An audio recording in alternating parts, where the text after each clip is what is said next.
You've probably seen it before, your shadow on the wall mimicking your every move. A silent, obedient silhouette shaped by the light in the room. But what if one night, just as you're about to fall asleep, you notice something strange? Your shadow isn't moving with you. It's standing still, watching, waiting. This is not a trick of the light. This is the story of 17-year-old Elle Carter, and the night she realized the last shadow in her room wasn't hers. Elle Carter lived in the kind of town where secrets were buried deeper than the roots of the dying trees that lined its streets. Quiet, isolated, a dot on the map called Willow's End, where the winters were long and the nights even longer. Her house was older than the Civil War, a hulking Victorian beast that creaked and groaned like it was alive. Her parents had inherited it from an uncle no one remembered, and from the moment they moved in, Elle had felt watched. Not by a person, but by the house itself. It started with small things, whispers in the hallway when no one else was home, the faint scent of burnt wood in a room that had never seen fire, lights that flickered at exactly 3:14 a.m. every single night, without fail. But Elle chalked it up to old wiring, or maybe just the loneliness of winter. Then came the shadows. At first, they behaved as expected, her own cast by the dim light of her desk lamp as she studied late into the night. But one evening, as snow fell heavy outside and her parents were away for the weekend, she noticed it. She was brushing her hair in front of the antique mirror in her room when she saw it. On the wall behind her, next to her own silhouette, stood another. It was subtle, slightly off. She turned quickly, expecting to see someone standing in the doorway. Nothing. The hallway was empty. Her chest tightened. She turned back to the mirror. Both shadows remained. Hers brushing her hair, and the other one just standing there, unnaturally still. Its outline was darker than her own, almost oily, like a void. And it wasn't mimicking her. It wasn't moving at all. Elle spun around again, this time quicker. Nothing. She grabbed her phone and turned on the flashlight. She shone it around the room, every corner, under the bed. The moment she shone it toward the mirror, the second shadow vanished. Not faded. Vanished. Instantly. She didn't sleep that night. Every time she closed her eyes, she imagined it, hovering just behind her, waiting, watching. The next day, she convinced herself it had been her imagination, a trick of the mind. She even laughed about it over breakfast, trying to shake the creeping dread.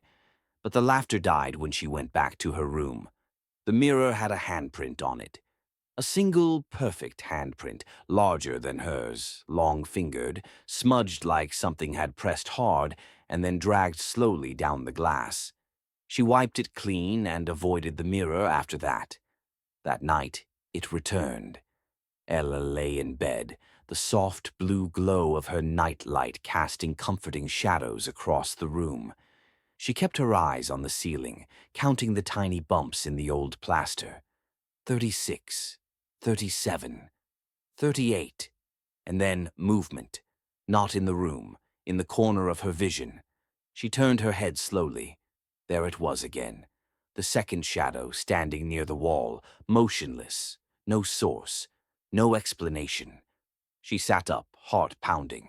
Her own shadow shifted with her movement, stretching along the wall as expected. But the second one? It didn't move. It was still facing her. Ella stood, her breaths shallow, her skin clammy despite the cold.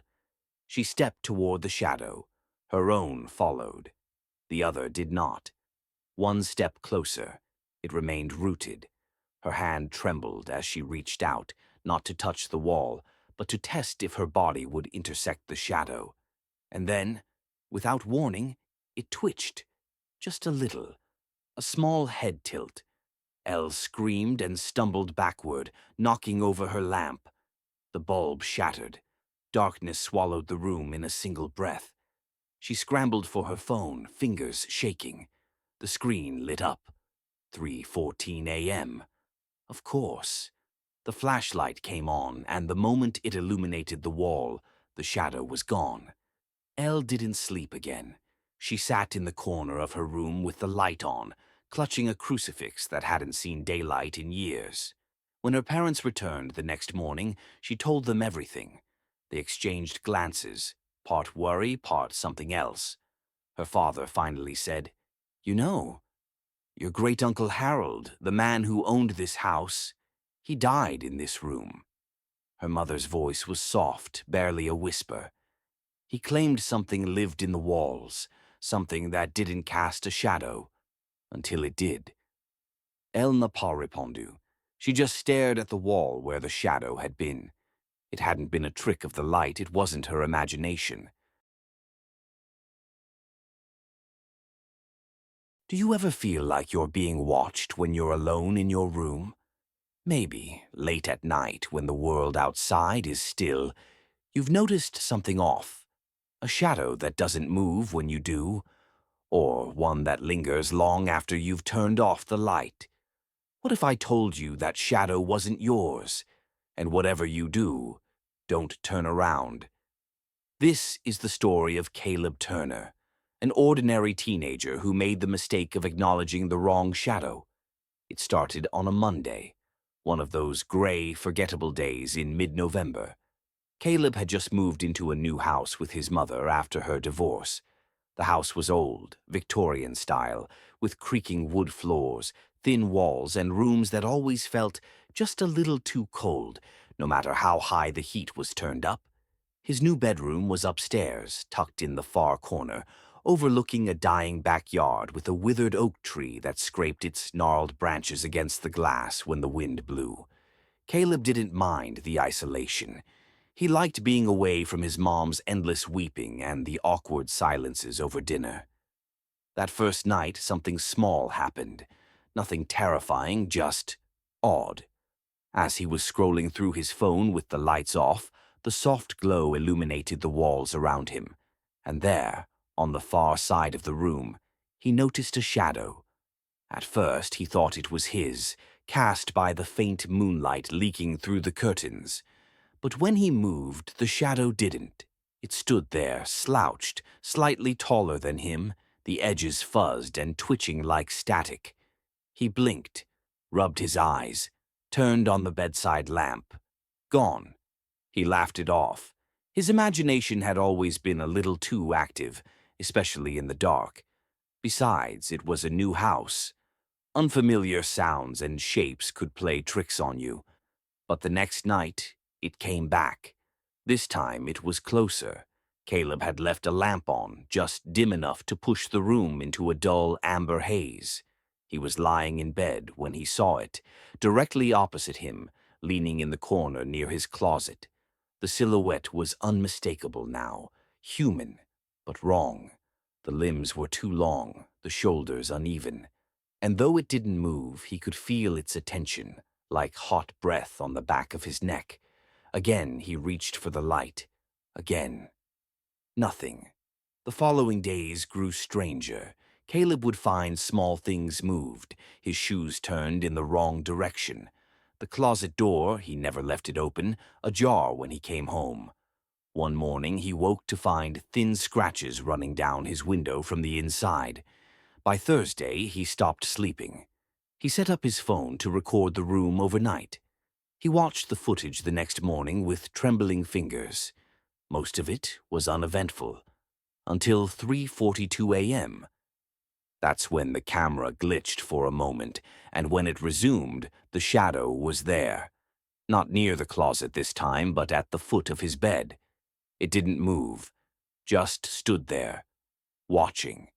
He paused the video and studied it frame by frame. There was something in its shape, its outline, almost familiar, like it was mirroring his own posture, but in reverse. That night, he begged his mom to let him sleep in her room. She brushed it off, saying he needed to stop scaring himself. "It's just a house, Caleb. Shadows don't hurt people." But he knew what he saw, and something told him it wasn't just a shadow. He tried everything, covered the mirror, slept with all the lights on, even played music to drown out the noise of the creaks and whispers he thought he heard. But nothing helped. Friday night was the worst. At 3:33 a.m., Caleb woke up, heart pounding. Not from a nightmare, but from stillness. A silence so thick it rang in his ears. He couldn't move. His body was frozen, pinned down by invisible pressure. And then, from the corner of his eye, the shadow, right beside him. It leaned in slowly, its face inches from his. But there was no face, just void. A shape darker than darkness itself. And then, a whisper. "You saw me." His vision blurred. Tears streamed down his cheeks. And then the shadow reached for him. As suddenly as it began, Caleb bolted upright with a gasp. Morning light seeped through the windows. The room was empty. Normal. Except when he turned toward the closet, the shadow was still there. No light source. No object casting it. Just the figure. Standing. Waiting. Caleb didn't turn his back to it for the rest of the day, and that night, he made the worst decision of all. He turned around. There's something deeply unsettling about shadows, how they stretch and twist with the setting sun, how they cling to corners just outside the reach of light. But we trust they're ours, born of our own shape, until one night, when you notice a second shadow beside you, unmoving, watching, and it doesn't belong to anyone in the room. Whatever you do, don't turn around. Elliot had never been afraid of the dark. He grew up in a small, dusty house tucked between empty fields, where power outages were routine and candlelight dinners weren't romantic. They were survival. But at 29, living alone in a downtown apartment, Elliot had begun noticing things. Small, quiet things. Things he could explain, at first. A light left on he didn't remember switching. The door to his coat closet ajar when he was sure it had been closed. His cat, Coda, staring at empty corners and growling low in his throat. Harmless things. It started with a shadow. Elliot was brushing his teeth one night when he saw it. A second silhouette behind him in the mirror. Not moving. Perfectly still. At first he froze, toothbrush halfway to his mouth. His mind kicked into rationalization mode. Maybe it was just the coat rack by the bathroom door, casting a weird shape. Maybe the hallway lamp made it stretch oddly. He turned. There was nothing behind him. Coat rack was exactly where it always was. No human figure, no shape, nothing. Still, his skin prickled. A chill ran up his spine. That night, as he lay in bed with the glow of the street lamp leaking through the blinds, Coda jumped onto the mattress and immediately hissed, arching his back, ears flat. His green eyes fixed on the far corner of the room, where the light didn't quite reach. Elliot sat up. "What is it?" Coda didn't answer. He crept to the edge of the bed, tail flicking, never blinking. Elliot followed his gaze and saw nothing, just shadow. But the shape was wrong. It was too upright, like a person, but not moving, not shifting, and worst of all, there was no one standing there. Elliot fumbled for his bedside lamp. The second it flicked on, the shape was gone. Coda jumped down and bolted from the room. That should have been the end. He should have called someone, checked into a hotel, burned sage, something. But Elliot was tired. Working 12-hour shifts drained the energy for ghost stories. Still, he started sleeping with the light on. A week passed, uneventful, until the power went out. It happened around 2:13 a.m. He knew because his blinking digital clock froze and reset. The apartment fell into complete silence, that eerie kind that presses against your ears, the kind that makes your breath feel too loud. Elliot sat up in bed, irritated. Outside, a thunderstorm loomed, flashing distant lightning. Wind howled faintly between the apartment buildings. He reached for his phone, using its flashlight to fumble for candles. When he lit one, he noticed something horrifying. On the wall opposite his bed, two shadows flickered. One was his own, the other was taller, thinner, its shoulders curved in an unnatural hunch, and it wasn't flickering like his. It was perfectly still. It didn't move with the candle. It didn't react at all. Elliot's breath caught in his throat. Sweat formed instantly on his brow. The shadow didn't belong to anything in the room, and it was facing him. He raised the candle slowly. The flame danced, casting different shadows from the furniture, chair, dresser, closet door.